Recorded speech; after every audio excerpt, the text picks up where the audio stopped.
हम अपने आसपास जिन वस्तुओं को देखते हैं, अगर उनमें से किसी का भी चयन करें तो उसे पदार्थ के रूप में वर्गीकृत किया जा सकता है।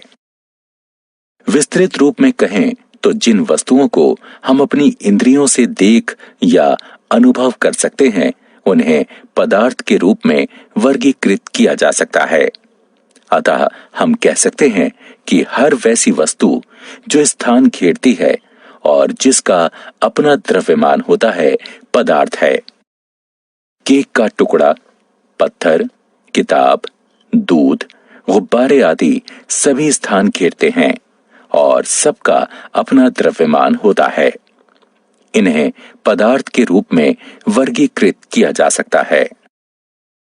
पदार्थ की 3 अवस्थाएं हो सकती हैं: ठोस, द्रव और गैस। उद्देश्य: इस पाठ के अंत में आप निम्न करने में सक्षम हो जाएंगे: पदार्थों के प्रकार समझना, पदार्थों की अवस्था पहचानना, तापमान या दाब परिवर्तन होने पर पदार्थों की अवस्था किस प्रकार परिवर्तित हो सकती है, विभिन्न गतिविधियों द्वारा ऊर्ध्वपातन और वाष्पीकरण प्रक्रम के बारे में सीखना, पदार्थों का भौतिक स्वरूप। सभी पदार्थ का निर्माण सूक्ष्म कणों से हुआ है। ये कण इतने सूक्ष्म होते हैं कि इन्हें नंगी आंखों से देखना संभव नहीं है। इन सूक्ष्म कणों को अणु नाम दिया गया है। ये अणु और भी सूक्ष्म कणों से निर्मित होते हैं, जिन्हें परमाणु कहा जाता है। प्रत्येक पदार्थ के अणु भिन्न होते हैं। 115 प्रकार के परमाणु हैं, जो भिन्न प्रकार के जुड़ाव से भिन्न प्रकार के अणु पैदा करते हैं। पदार्थ के कणों के अभिलाक्षणिक गुण। पदार्थ के कणों के मुख्य अभिलक्षण अधोलिखित हैं। पदार्थ के कणों के बीच रिक्त स्थान होता है। पदार्थ के कण निरंतर गतिशील होते हैं। पदार्थ के कण एक दूसरे को आकर्षित करते हैं। पदार्थ की अवस्थाएं। पदार्थ 3 प्रकार के होते हैं: ठोस, द्रव और गैस। ठोस का आकार और आयतन निश्चित होता है। द्रव का कोई निश्चित आकार नहीं होता, लेकिन आयतन निश्चित होता है। द्रव में बहाव होता है और इनका आकार बदलता है। गैसों का कोई निश्चित आकार और आयतन नहीं होता। ठोसों एवं द्रवों की तुलना में गैसों की संपीड्यता काफी अधिक होती है। तापमान का प्रभाव। आइए जानें कि ठोस, द्रव और गैस पर तापमान का क्या प्रभाव होगा। तापमान बढ़ाने पर गतिज ऊर्जा बढ़ जाती है। तापमान बढ़ने से ठोस द्रव में परिवर्तित यानी संगलन हो जाता है और द्रव गैस में परिवर्तित यानी वाष्पीकृत हो जाता है। गैस, द्रव और ठोस शीतलन या तापमान के घटने से संशोधित हो जाते हैं। केल्विन तापमान का एसआई मात्रक है।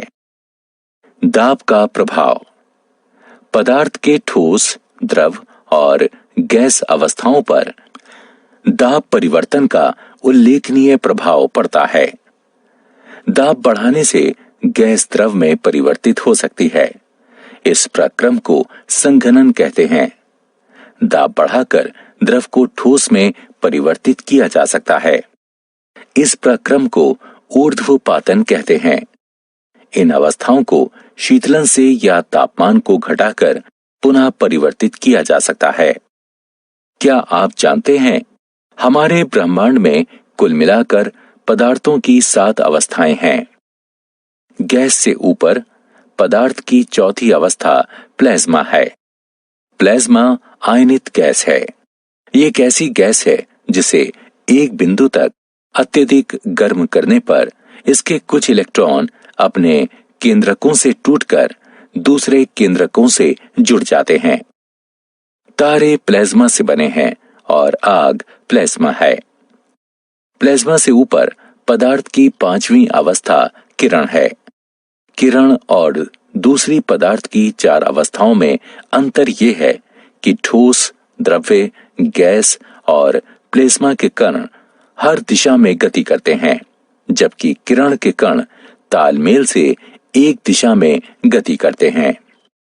इन 5 पदार्थ की अवस्थाओं से अलग एक अवस्था ऐसी भी है जो इन सभी अवस्थाओं से नीचे है। ये अवस्था है शून्य पदार्थ की अवस्था।